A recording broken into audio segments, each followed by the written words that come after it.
A nuclear flask forged from solid steel and weighing 50 tons.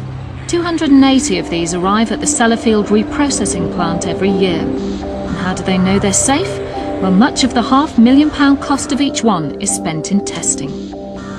Previous experiments dropping a container from a crane had gone wrong. The flask was full of water and a thin spray had leaked out.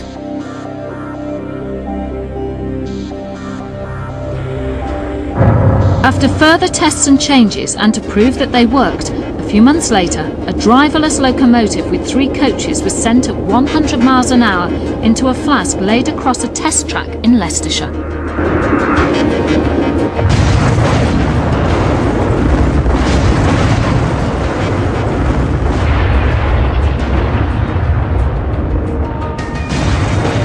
There was some buckling and some scarring on the metal of the flask, but pressure tests proved that the contents, along with the rest of us, were safe.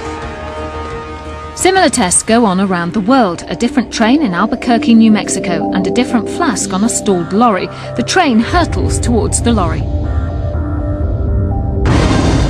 The train is destroyed, but the flask survives the 80-mile-an-hour impact with its contents intact. Next, a road crash. A flask on a rocket-powered driverless lorry smashes head-on into concrete. At 60 miles an hour, the flask is unharmed. There's not enough damage to measure. So they load it onto another truck and do it all again, but faster, at 80 miles an hour.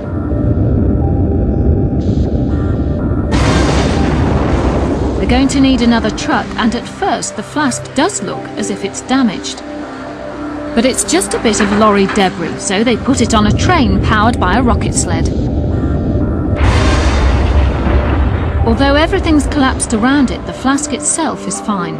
So they set fire to it in a pool of burning jet fuel at 1400 degrees Fahrenheit for 90 minutes. The flask kept its cool. It survived everything they threw at it.